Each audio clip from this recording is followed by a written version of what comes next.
வணக்கம். இன்னைக்கு உப்பு புளி மிளகா நிகழ்ச்சியில் உங்களை சந்திக்கிறதுல ரொம்ப சந்தோஷங்க. இன்னைக்கு நம்ம பார்க்க போகிறது ஒரு வித்தியாசமான ஒரு ஃப்ரைட் டிஷ். இது வந்து வெண்டைக்காய் சிந்தி மசாலா கறி. வேறு வித்தியாசமாக இருக்குல்ல, டேஸ்ட்டும் அப்படி தான் இருக்கும். அது எப்படி செய்யுதுன்னு பார்க்கலாம். ஆனால் அதுக்கு முன்னாடி அதுக்கு என்னென்ன பொருட்கள் தேவைன்னு பார்த்துடலாம்.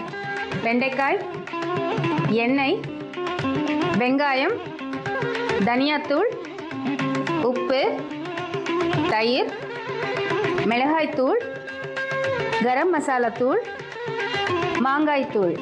முதல்ல வெண்டைக்காயை நல்லா கழுவிட்டு தொடச்சிடுங்க. ஏன்னா அந்த ஈரப்பதம் வந்துச்சுன்னா அந்த வழுவழுப்பு வரும். அதை வந்து அழகாக இந்த மாதிரி நாளாக கட் பண்ணிக்கோங்க. அதாவது ஃபுல்லாக கட் பண்ணக்கூடாது, அதை அப்படியே ஸ்லிட் பண்ணிக்கோங்க. ஓகேங்களா? இதை வந்து தனியாக எடுத்து வச்சுக்கோங்க. இப்போது இதுக்கு வந்து உள்ளே நம்ம ஸ்டஃபிங் பண்ண போகிறோம். ஸ்டஃபிங்னா அதை வந்து அந்த மசாலா பவுடர்ஸ் எல்லாத்தையுமே நம்ம மிக்ஸ் பண்ணி அதை வந்து நான் அதுக்குள்ளே ஸ்டஃப் பண்ண போகிறேன். ஸோ அதுக்கு கொஞ்சம் தயிர், நல்ல கெட்டி தயிரை எடுத்துக்கோங்க.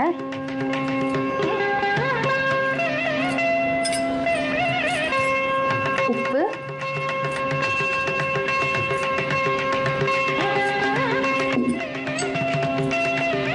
தனியாத்தூள், அதாவது இந்த வெண்டைக்காய்க்கு எவ்வளோ வெண்டைக்காய் எடுத்துருக்கீங்களோ அதுக்கு ஏற்ற மாதிரி தூள் எடுத்துக்கோங்க.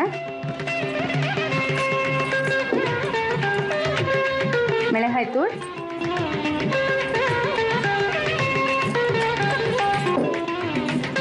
கரம் மசாலா தூள்,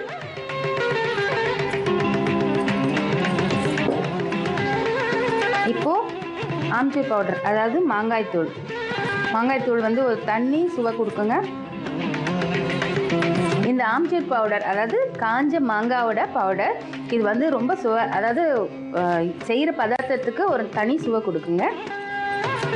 இப்போது இதை நல்லா மிக்ஸ் பண்ணிக்கிறேன்.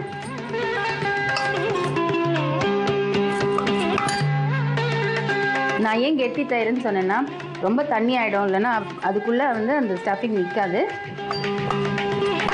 இப்போது நல்லா கலந்துட்டேன்.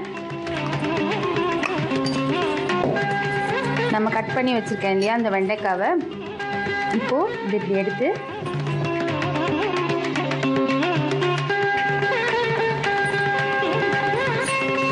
இந்த கலவையை எடுத்து நல்லா இந்த வெண்டைக்காய்க்குள்ளே நல்லா ஃபில் பண்ணி விட்டுடுங்க.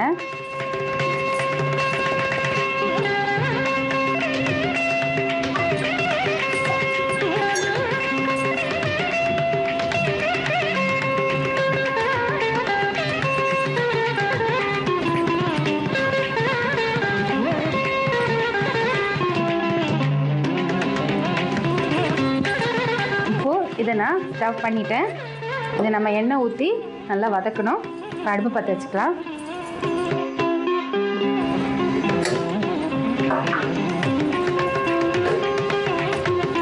எண்ணெய் ஊற்றி அது சூடாகட்டும்.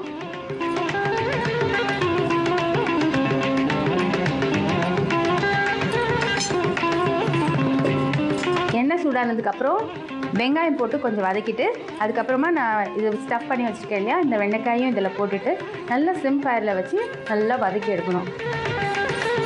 எண்ணெய் சூடாயிடுச்சு. இப்போது வெங்காயம் சேர்த்துக்கிறேன்.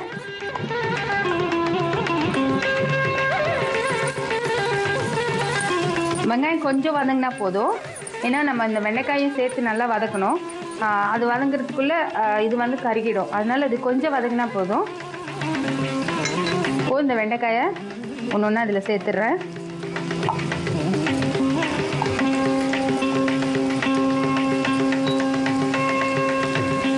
இது வந்து ரொம்ப நேரம் கிளறிட்டே இருக்கக்கூடாது.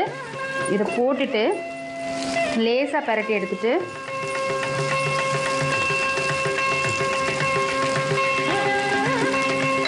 அடுப்பை வந்து சிம்மில் வச்சு அதை அப்படியே நல்லா வதங்க விடுங்க. இப்போது ஒரு பக்கம் வெந்திருக்கான்னு நல்லா பார்க்கலாம். இது ரொம்ப மெதுவாக திருப்பி விடணும்.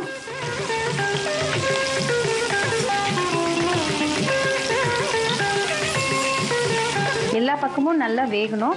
அதனால் கொஞ்சம் எண்ணெய் கூட இருக்கிறதால் தப்பு இல்லை.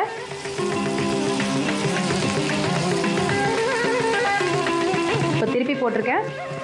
அது வேகட்டும் நல்லா. இப்போது நல்ல வெண்டைக்காய் நல்லா சுருங்கி அதோட கலர் அப்படியே சேஞ்ச் ஆகிட்டுருக்கு.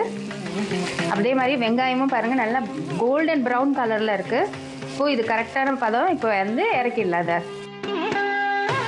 இப்போது அடுப்பு ஆஃப் பண்ணிடுறேன்.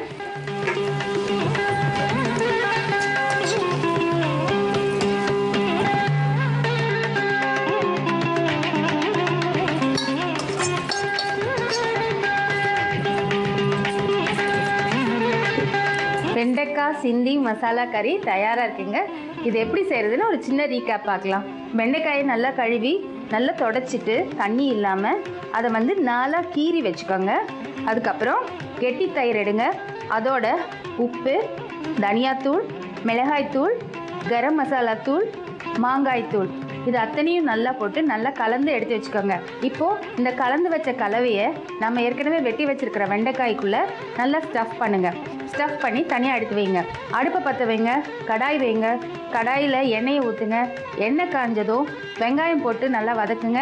அதுக்கப்புறம் நம்ம ஸ்டஃப் பண்ணி வச்சுருக்கிற வெண்டைக்காயையும் அதோடு சேர்த்து அடுப்பு நல்லா குறைஞ்சி தீயில வச்சுட்டு அதை மெதுவாக வேக விடுங்க. கொஞ்சம் வெந்ததுக்கப்புறம் லேசாக திருப்பி விடுங்க. அது எல்லா பக்கமும் நல்லா வெந்து அது கலர் மாறி அந்த வெங்காயம்லாம் நல்லா கோல்டன் ப்ரௌன் கலருக்கு வரும்போது அடுப்பை ஆஃப் பண்ணிவிடுங்க.